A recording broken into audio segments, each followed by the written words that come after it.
आवाज दो। PH employees United front जिंदाबाद। PH एम्प्लॉइज यूनाइटेड फ्रंट जिंदाबाद जिंदाबाद। जम्मू की टीम आगे बढ़ो, हम तुम्हारे साथ हैं। जम्मू की टीम आगे बढ़ो, हम तुम्हारे साथ हैं।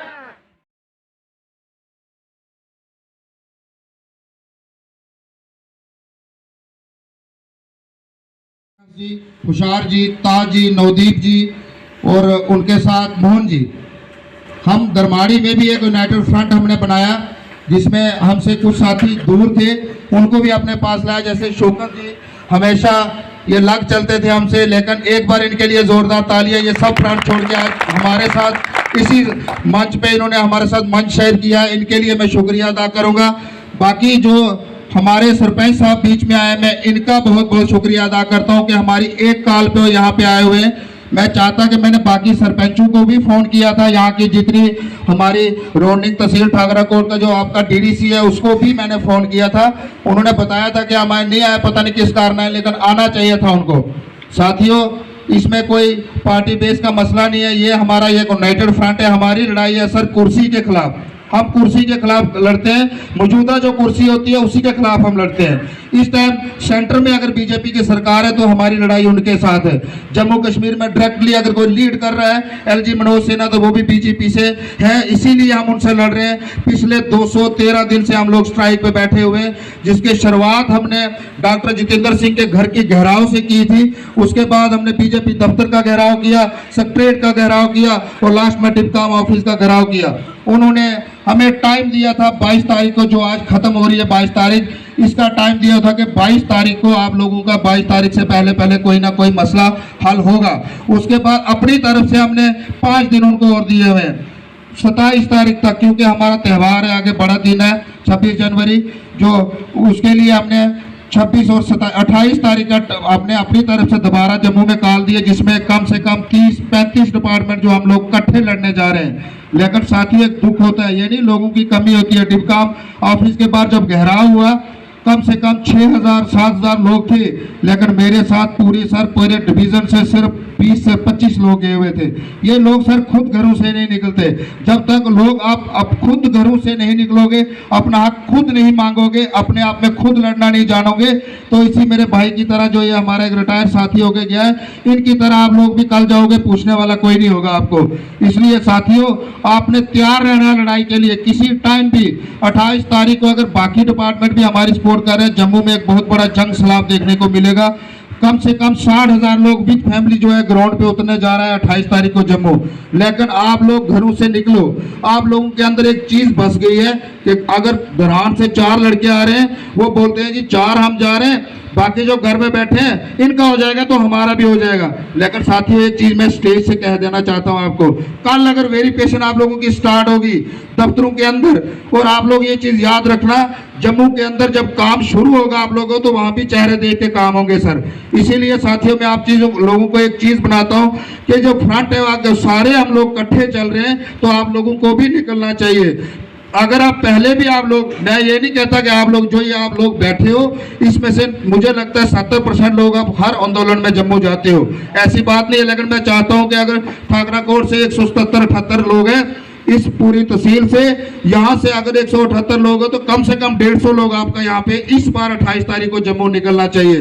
बाकी रही अलॉटमेंट का मसला, आप लोगों का वो हो सकता है सोमवार को, अगर नहीं होता है, लेकिन आपने अपने किराए का जुगाड़ करके, भैया मैं अपने से इतने लोगों का खर्चा नहीं कर सकता, अगर मैंने किसी से 1 रुपया भी आज तक लिया हो तो आप में से कोई साथी हाथ खड़ा करके बोल सकता है। अगर हमने किसी से कुछ नहीं मांगा, लेकिन अपने लिए आप लोगों को निकलना होगा। अगर आप लोग घरों से नहीं निकलोगे, इधर प्रोग्राम रखने का यही मकसद था, जो आप 100 लोग आए हो, जो बाकी घरों में उनको निकालने का मकसद था, लेकिन आज भी नहीं वो लोग निकले। मसला क्या है समझ नहीं आती है, या आप लोग अपने पैरों पे खुद कुल्हाड़ी मारे हो। बाकी रहा एक वेरिफिकेशन स्टार्ट हुई दफ्तर के अंदर, एक लिस्ट जो पिछली बार डिपका ऑफिस मांगा गई थी 3 दिन। सबसे पहले मैं मीडिया का शुक्रिया अदा करता हूं, जो हर वक्त इन गरीबों की आवाज़ उठाने के लिए शाना बशाना हमारे साथ चलती है।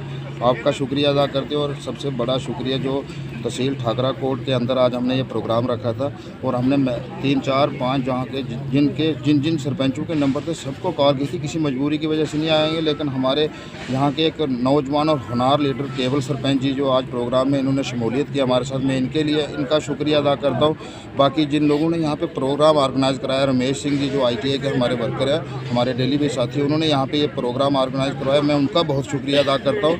और जिस मकसद के लिए हमारा ये प्रोग्राम था, क्योंकि 28 तारीख को आने वाले 28 तारीख को हमारा जम्मू में एक बहुत बड़ा आंदोलन होने जा रहा है, क्योंकि आज 22 तारीख है, आज तक का डिप्टी साहब से हमने टाइम लिया हुआ था, लेकिन उन्होंने कुछ नहीं किया। अभी भी उनके पास टाइम है। हमें पूरी उम्मीद है कि हो सकता है हमें गवर्नमेंट 26 जनवरी के दिन कोई ना कोई तोहफा अनाउंस करे।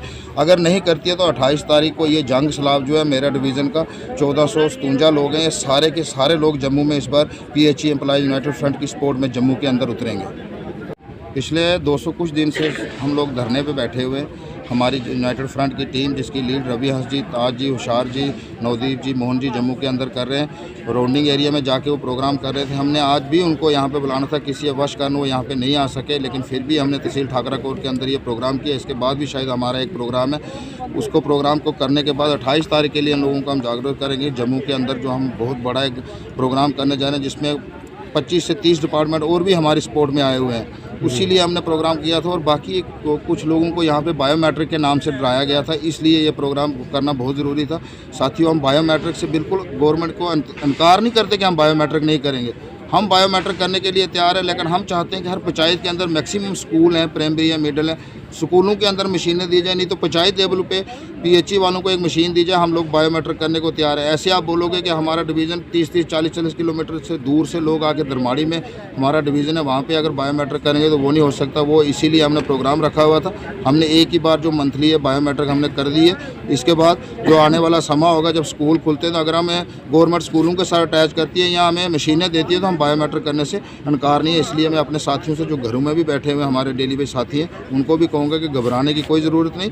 बायोमेट्रिक आप लोगों की तभी होगी जब पूरी तरह पंचायतों में फंक्शनल मशीनें होंगी, क्योंकि तब तक हमारी बायोमेट्रिक जो है नहीं हो सकती।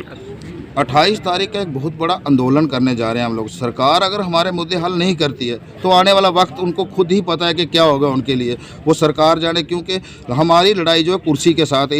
इस टाइम सेंटर में अगर BJP सरकार है तो मुतलका जो LG है वो भी BJP के ही सरकार के चुने हुए एक नुमाइंदे हैं जम्मू के अंदर बैठे हुए। हम चाहते हैं कि LG साहब हमारा काम करे, और हमें पूरी उम्मीद है कि जब तक BJP अपनी सत्ता में, तब तक हमारी लड़ाई इसी कुर्सी से रहेगी। 28 तारीख के आंदोलन के लिए मैं एक बार फिर आपसे रिक्वेस्ट करता हूँ, और यहाँ से लेके गुलाबगढ़ तक जो भी मेरा साथी इस न्यूज़ को देखता हो, सभी 28 तारीख को सुबह ठीक 10:30 बजे चीफ ऑफिस जम्मू में पहुँच के और इस आंदोलन का हिस्सा बने।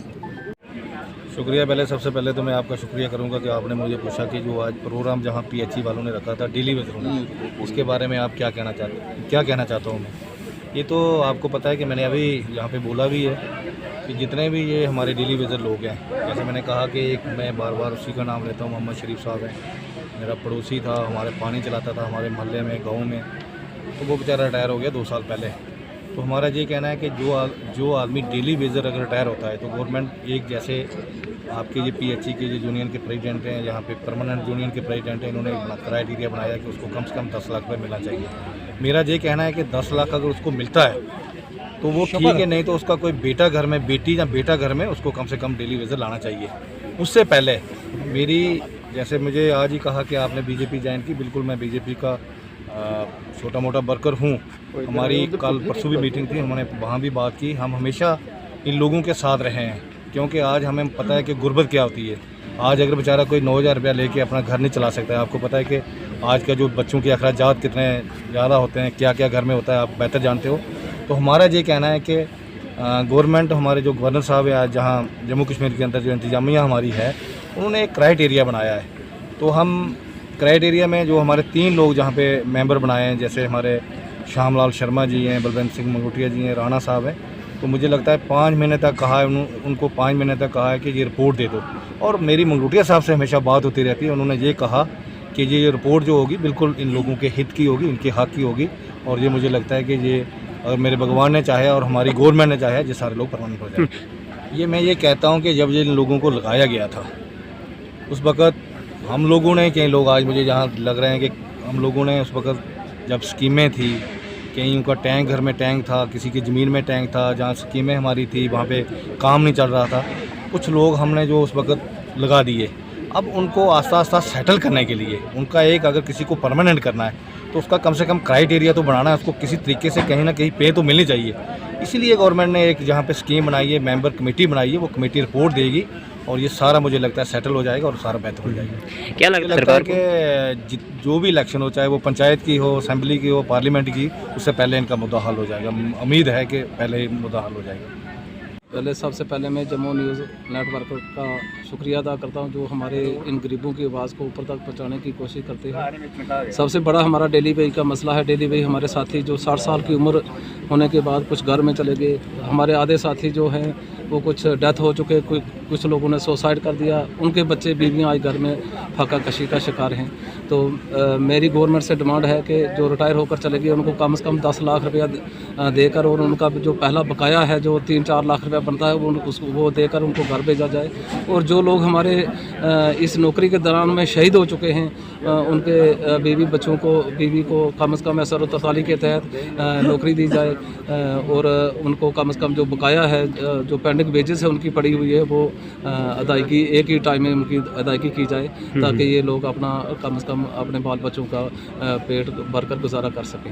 हमें बड़ा फ़ख्र है सरपंच साहब पर के हमारे सरपंच साहबान जो हैं कुछ चांदी चेहरे हैं जो हमारे इन गरीबों की सपोर्ट के लिए आते हैं, लेकिन हमें बड़ा फ़ख्र है केवल सिंह जी सरपंच जो हमारे गाड़ी गबर के सरपंच हैं, उन पर हमें बड़ा फ़ख्र है, क्योंकि जाने माने जम्मू कश्मीर के अंदर जाने माने एक आदमी हैं। इनकी सुनाई भी है ऊपर। हमें उम्मीद है कि ये जाकर अपने इन्होंने आज नई बीजेपी भी ज्वाइन की है। मुझे उम्मीद है कि ये जो आने वाली कठुआ में जो कॉन्फ्रेंस या जो भी मीटिंग होने वाली है उसमें हमारे इन गरीबों की आवाज़ को उठाएंगे और उजागर करेंगे उस आवाज़ को।